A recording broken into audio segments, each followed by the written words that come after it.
Hi everybody, Jack Olesker here again. And today we're going to cover two subjects, mentors and mistakes. You know, writing is I'm not telling you anything you don't know. Writing is a really solitary undertaking. You're in front of this beast and this beast for 8, 10, 12, 14 hours a day. And most of the time you're all alone. And that's a rough deal. But when you love what you're doing and you've done it for a long time and you've developed abilities with it, boy, that computer tells you, oh, Jack, you're so smart. You're so clever. You're such a good writer. And boy, that's kind of almost like an addiction. I'm fortunate that I've got an Irish wife that if I get too big for my britches, she'll give me a kick in the rear and say, get back to work, okay? But you are alone. Excuse me. You are alone most of the time that you're writing, especially after you've done it for a long time and you've gotten really good at it. But let's talk about the beginning. How do you make that breakthrough? There's few industries in the world that are more competitive than writing, whether it's writing for television, motion pictures, plays, commercials, books.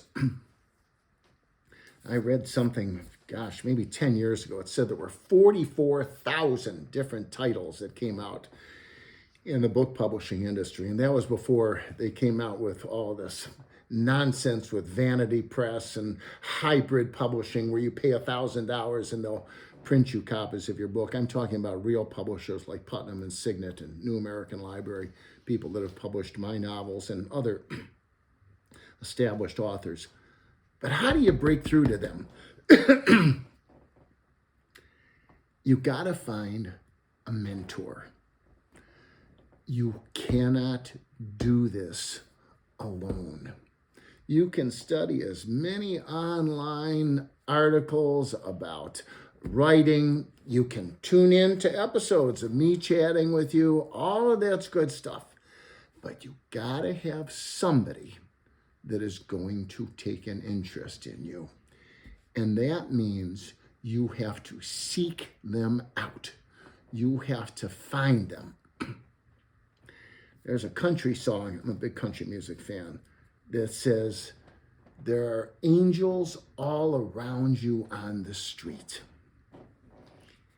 And it's true, whether they're angels with a capital A or a small a.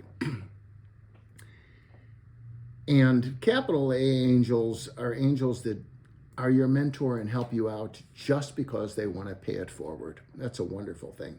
I think those kind of mentors have an e-ticket to heaven. Small A angels are helping you out, but they have a reason. And sometimes it's self-serving, and there's nothing wrong with that. It's okay. It becomes symbiotic. I'm going to do something for you, bring you along, and you're going to learn. I've had those kind of angels as well. The earliest angel I had, I was a freshman in Harvard School for Boys on the south side of Chicago. And I had an English teacher who was also the headmaster at the school named Jerem Clapper. And this man, he was a Renaissance man, former Green Beret, head of the Great Books Foundation in Chicago, headmaster of our small school. My school, my freshman class had 11 kids in it, smallest graduating class in Illinois.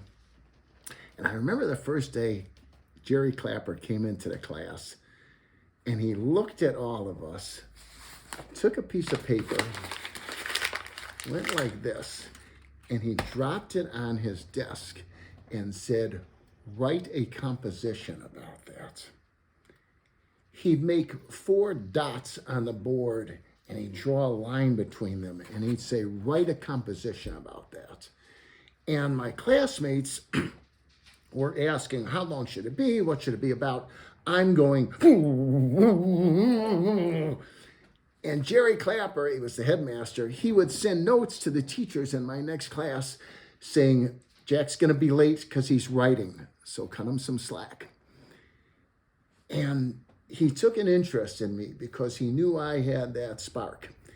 And he met with my parents. He said, you got to get him involved in the great books. I was 16 years old at the time.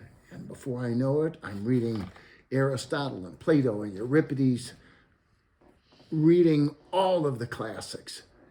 And Jerry Clapper pointed me that way.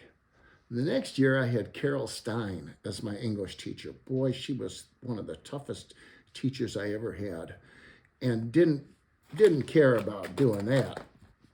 Every day, she'd drill us Greek word roots, Roman word roots, diagram these sentences. Who diagrams sentences nowadays? But that's what she did. And between those two mentors, I had one that taught me the freedom of the English language, and the next one that taught me the discipline. And it managed to turn a key.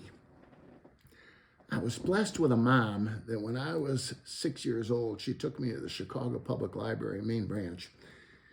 And we walked in, and the head librarian was behind this huge desk. My mother, oh my gosh, she'd wear a camel hair suit with like a veil in front, and she'd have these wrist gloves. She got me dressed up in a suit. We walked up to the head librarian, and she said, this is my son, Jack. I want him to learn about the wonders of books. And the head librarian said, you're going to go on journeys into outer space and down below the sea and into the future and into the past. And you're going to learn this all through the world of books. Let me take you on a journey now. Now, I know my mom set this up ahead of time. This didn't happen by accident. But it's over 60 years later, and I'm still grateful because she was a mentor to me. And you got to find your own mentors. I was lucky that when I started working in a company called DIC Entertainment, gosh, we did so many children's shows. We had this fella who would come in on Tuesdays. He would do the music for all the shows. His name was Haim Saban. Maybe some of you have heard of him. If you haven't, you got to Google him because, boy, has he got a story to tell. And Haim was a music guy, and he did all the music. And for some reason, we clicked. And that's what you got to look for. You got to look for somebody that you click with. And when Haim later decided he was going to start his own children's entertainment company, and I had left DIC and I was living down in Palm Springs, he had somebody call me and said, Jack, Haim's got something he wants you to see. Drive into our studios in Burbank. I drove in, and I walked in. Ellen Levy-Sarnoff, his vice president of development, takes a video cassette, no DVDs back then, and she shoves it into the DVD player, the video cassette player, thank you. And she says, Haim bought 35 episodes of this show that ran in Japan in the 70s. He doesn't want you to know what the old show is about. He wants you to create an entirely new show. It's all in Japanese. He said all he has to do is hire the voiceover artist to dub the lines, and he's got 35 episodes. I thought, what a great idea. Woody Allen did something similar with a film called What's Up, Tiger Lily? So I said, let me see it, Ellen. She presses the play button, and it's Power Rangers. And I sit there, and my mouth hangs open. And Ellen looks at me, and I remember this like it was yesterday. She said, what's the matter, Jack? Don't you like it? I said, don't I like it? I said, you've got outer space, you've got martial arts, you've got aliens, you've got dinosaurs, and a witch. I said, this is going to be the longest running show on television for kids. I thought I was inflating her ego a little. Little did I know how right I was. So my assignment was to write the series Bible, the first original series Bible for Power Rangers. I wrote that. Mistake that I made, and boy, I admit when I make a mistake, was that in the years to come, I called myself the creator of Power Rangers. Well, you know what? I learned by doing some research that I wasn't the creator because I was missing one element. I did not write the pilot episode script. I wrote the series Bible. So in years to come, I decided to call myself the developer of the original development work for Power Rangers, which I am, and which Haim, I'm sure, is fine with. I mean, we correspond with each other every month, so I must be doing something right. When I went to MIP convention with Kim many years ago, Alex was a little boy, and Haim sees Alex. He's rocking him. He hands him back to Kim, gives her a little kiss on the cheek. He throws his arms around me, and I reach for my wallet. He said, "What are you doing, Jack?" I said, "I'm looking in my wallet to see if you and Rupert Murdoch made anything for me that you could deposit over that $3.8 billion that you sold Fox Kids Network for." He said, "You did okay on Power Rangers." I said, "You're right." So Haim was one of my great mentors, a great man, a true businessman, philanthropic. Oh my gosh, with he and his wonderful wife Cheryl have invested in hospitals for children and for women's initiatives. So my antenna was on that day when he walked into a development meeting at DIC Entertainment. I didn't know him from Adam. In those days, producers would have their shirts open, they have a gold chain. I just knew there was something about this guy that I liked. So my antenna was out there. My radar was out there.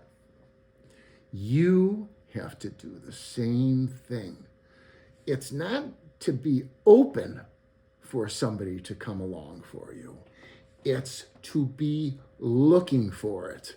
Like my old man used to say, you must make it happen. Nobody else is going to make it happen for you.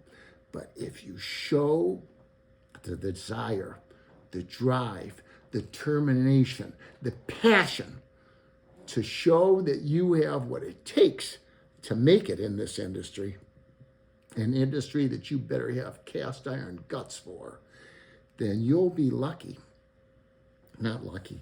You'll be fortunate enough one day to meet a mentor that will take you under his wing or her wing and help you along on your entertainment journey. See you guys soon. Have a blessed day.